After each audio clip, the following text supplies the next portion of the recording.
The Igbos have a proverb. They say that when you find a pregnant goat, or any goat for that matter, dead in the yam barn, it did not die of hunger. You need me to repeat that? Don't worry. When you find a goat dead in the yam barn, you know those yam barn that you build with bamboo and you see plenty of yam decorating the walls? That goat did not die of hunger. Something else killed him. We are not poor. When we were starting this interview, you asked a question about Nigeria. Something led me to describe this country to you.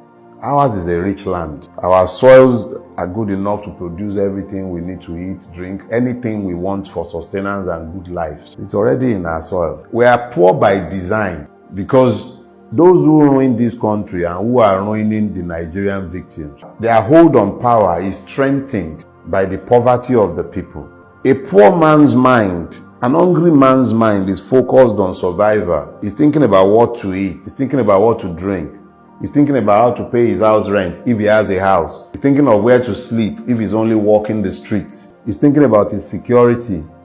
She's thinking, how do I sleep tonight without getting raped where I'm going to have to manage to sleep? She's thinking, how do I feed my children? The Nigerian is deliberately made to focus on survival so that he does not begin to query the simple suggestions they give him in place of answer. A man who is dependent on the grace of his political master to eat is not likely to query the wisdom of the political master who tells him that his neighbor and best friend is his enemy. So, you find that the Nigerian state deliberately weaponized poverty against its people. Even if you look at the palliative system, it gives you an idea of the weaponization of poverty that is endemic in Nigeria. You're going around, you'll be seeing several videos of palliatives being shared. Nigerians reduced to animals.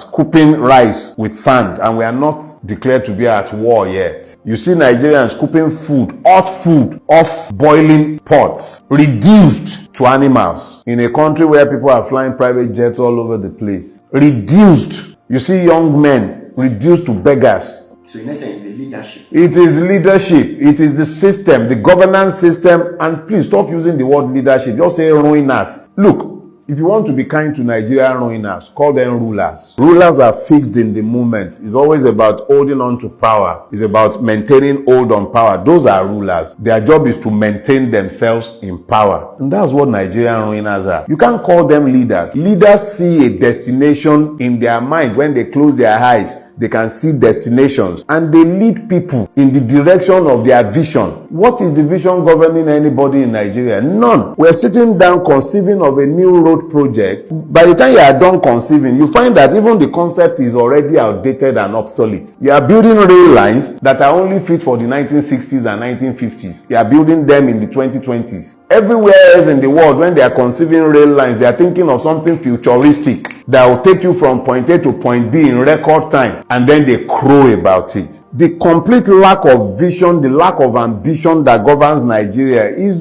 there for everybody to see. In fact, it's even a good thing that you mentioned it. In Do Not Die in Their World, there is a chapter there, Aremu the Lion Cub. If you read that chapter, you will find the story I told of Obasanjo Presidential Library, where Obasanjo was gifted a lion cub and he built an enclosure for the lion. So a lion is being kept in an enclosure that cannot or should not even be the space to hold a dog. And that lion cannot even be taken for walks. It looked like a emaciated boar bull the first sight I heard of it. That is the kind of vision governing Nigeria. They can't see beyond the minute. And that's the man, give it to him. Obasanjo remains the best of the lot that has governed this country. And yet, the very best of the lot that has governed Nigeria, the extent of his vision when he was given a lion cub was to build an enclosure there is no more than about 3 by 3 square meters for a lion. Who is going to walk that lion? How is that lion going to get any exercise? Inside the concrete cage.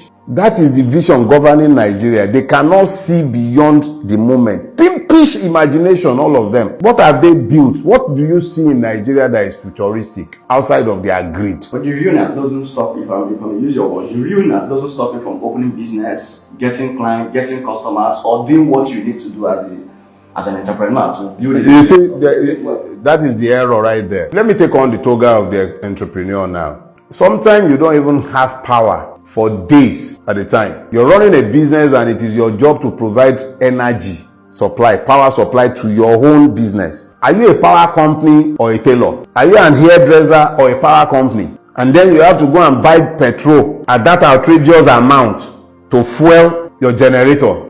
Am I a power company? Is that not part of what the government should do?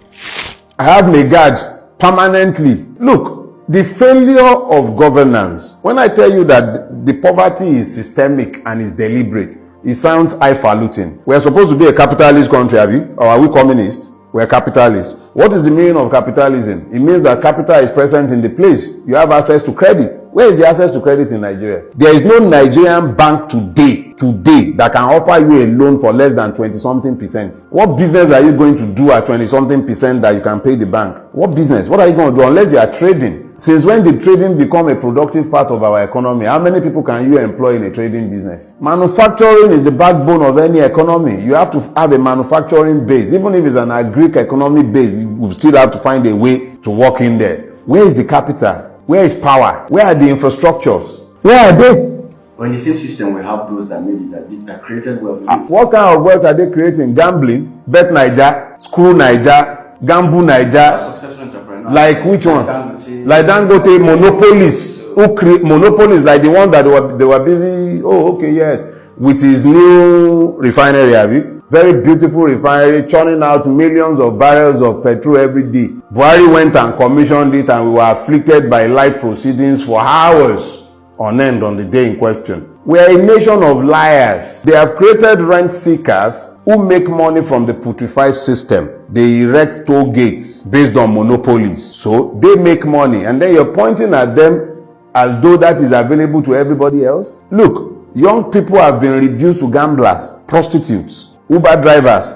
You know how many graduates are driving Uber in Lagos and everywhere else? Because it's about the only way they can become self-employed without being dependent on the system for their livelihood. The easiest way to become self-employed in Lagos is to be able to buy a Corolla. So you buy a Corolla and you become a Uber driver. And then you have to start dealing with the madness of the Nigerian police and all the multiple checkpoints that the state has created to fleece you even more. If it was so nice, if the opportunities were so available, why would everybody be running away? The best and brightest of this country are running every day. They are not migrating, they are fleeing.